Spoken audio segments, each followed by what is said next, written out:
নমস্কাৰ, আমাৰ আজিৰ ভিডিঅ'ৰ বিষয়বস্তু হৈছে ট্ৰায়াম তত্ত্ব। এইখন এখন আয়ুৰ্বেদিক ক্লিনিক হয়। ইয়াত আয়ুৰ্বেদিক লাইফষ্টাইল কনচালটেশ্যন, তাৰোপৰি কেৰালাৰ আয়ুৰ্বেদিক প্ৰেক্টিচনাৰৰ লগত কনচাল্ট কৰি তেওঁলোকে বিভিন্ন ধৰণৰ ট্ৰিটমেণ্ট প্ৰভাইড কৰে। মাছাজ, স্পা, হাৰ্বেল বাথ এইবিলাক আপুনি ইয়াতে ল'ব পাৰিব। আৰু এষ্ট্ৰলজিকেল কাউন্সেলিং যদি কৰিব বিচাৰে সেইবিলাকো কৰিব পাৰিব। বিভিন্ন ধৰণৰ পেকেজ তেওঁলোকে আগবঢ়ায়। আৰু যোগা যদি শিকিব বিচাৰে ইয়াতে শিকিব পাৰে। তো এই ক্লিনিকখন আছে নগাঁৱৰ কুটিকটীয়াৰ ওচৰত, নিদান হস্পিটেলৰ সন্মুখত। ৰেডিঅ' চেণ্টাৰৰ পৰা 0.5 কিলোমিটাৰমান হ'ব নেকি, বহুত বেছি দূৰত্ব নহয়। আৰু নগাঁও টাউনৰ পৰা 3-4 কিলোমিটাৰ হ'ব। গতিকে নগাঁৱৰ আশে পাশে যদি কোনোবাই আয়ুৰ্বেদিক ট্ৰিটমেণ্ট ল'ব বিচাৰে ইয়াত যোগাযোগ কৰিব পাৰে, নাম্বাৰবিলাক দিয়া আছে। তাৰোপৰি গুগল মেপতো তেওঁলোকৰ ক্লিনিকখন আপুনি বিচাৰিলে পাব, ট্ৰায়াম তত্ত্ব বুলি। আহক আমি চাওঁ তেওঁলোকৰ এষ্টাব্লিছমেণ্টটো। ভিডিঅ'টো ডিচেম্বৰতে ৰেকৰ্ডিং কৰা হৈছিল। ইণ্ডিয়ান হস্পিটেলৰ সন্মুখত আছে ট্ৰায়াম তত্ত্ব। ধুনীয়াকৈ সজাই থৈ দিছে তেওঁলোকে। কিছুমান ইম্পৰ্টেণ্ট কিতাপ আছে, মানে যদি আয়ুৰ্বেদৰ ফালৰ পৰা চোৱা যায় এইবিলাক বহুত ইম্পৰ্টেণ্ট কিতাপ হয়। ফাৰ্নিচাৰ্ছ, বেতৰ চকী, দেখিবলৈ খুব সুন্দৰকৈ সজাই থৈ দিছে।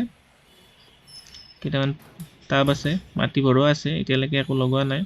এইবিলাক চাৰ্টিফিকেট তেওঁলোকৰ যিজন থেৰাপি যিজনে দিয়ে আৰু বা ট্ৰিটমেণ্টবিলাক যিজনে প্ৰভাইড কৰে তেওঁ এইবিলাক চাৰ্টিফিকেট পাইছে, ৱেল ট্ৰেইনড হয়। বিভিন্ন ধৰণৰ কোৰ্চ তেওঁ এতিয়ালৈকে কৰিছে আৰু বহুত বছৰৰ এক্সপিৰিয়েঞ্চ আছে তেওঁৰ। ওজনটো আমি চাই লৈছোঁ, প্ৰায় 80 কেজি আৰু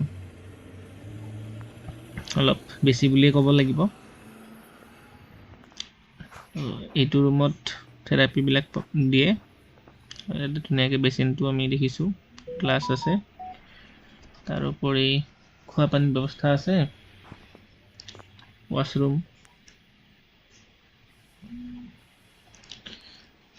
গৰম পানী আছে যদি দৰকাৰ হয়। ইয়াত হাৰ্বেল বাথ এইবিলাক দিয়া হয়।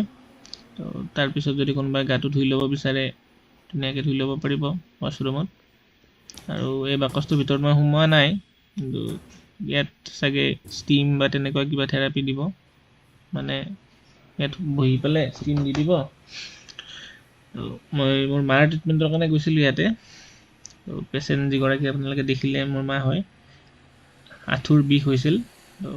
তেওঁলোকে কেৰেলাৰ ডক্টৰৰ লগত কনচাল্ট কৰিছিল আৰু জানুবস্তি বুলি এটা প্ৰচেছ কৰিব দিছিল আৰু এটা ট্ৰিটমেণ্ট। তো তাৰ কাৰণে আমি গৈছিলোঁ তাত। দেখা নাপায় ভালদৰে, এইখন হস্পিটেলখন হয় নিদান হস্পিটেল। তো এইবিলাক টাবত গছ গছনি ৰুই থৈ দিছে, এচিও আছে, গৰমত দৰকাৰ হ'ব। ডিচেম্বৰত বাৰু দৰকাৰ হোৱা নাছিল। আৰু এই ষ্টেণ্ডডালত যিটো পাত্ৰ আছে তাৰ পৰা চাগে এটুপ এটুপকৈ তেল বা এনেকুৱা মেডিকেটেড বস্তুবিলাক পৰিব আৰু দেখা নাই বা কৰাও নাই, কিন্তু আইডিয়া কৰিব পাৰি নিশ্চয়।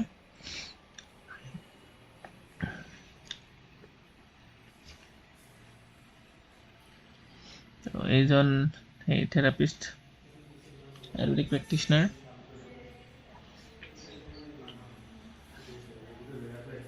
মই নিজেও লৈছিলোঁ বাৰু হেড মাছাজ আৰু অক্সিতৰ্পণম বুলি এটা আছে, সেই দুটা মই কৰিছিলোঁ। অক্সিতৰ্পণমটো চকুত মেডিকেটেড ঘি দিয়া হয়, তাৰপিছত আই চাইটটো অলপ বেটাৰ হয়। আৰু হেড মাছাজটো কৰিও ভালে লাগিছিল। কমণ্ডলু বুলি ক'ব পাৰি ন এইটোক, সন্যাসীবিলাকে যে লয়। ইয়াত ড্ৰয়াৰবিলাকৰ ভিতৰত টাৱেল এইবিলাক আছে।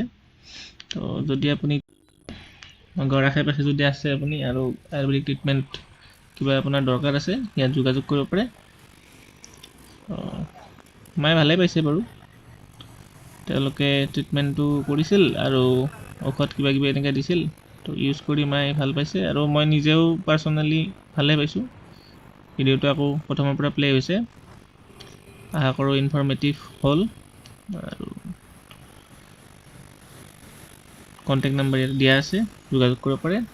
আজিলৈ ইমানখিনিয়ে, ধন্যবাদ।